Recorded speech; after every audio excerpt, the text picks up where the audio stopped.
How to fix Face ID is not available on iPhone. If you're trying to set up the Face ID on your iPhone with iOS 26 update and you are getting this error Face ID is not available, then here is the real guide of how you can easily fix this problem. But before we start the video, if you're new to this channel, please give it a thumbs up and subscribe to my channel because it really helps me out.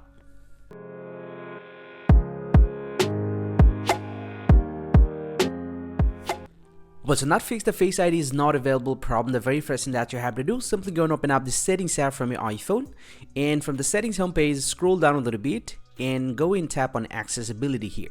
Inside the accessibility, you just need to scroll down a little bit and tap on Face ID and attention. And once you have tap on this, first thing first, you just need to make sure you have enabled record attention for Face ID and also enable attention hour feature and also haptic on successful authentication. Make sure all the options are enabled from here. If it's already enabled, go ahead and turn off all these options from here and enable back again.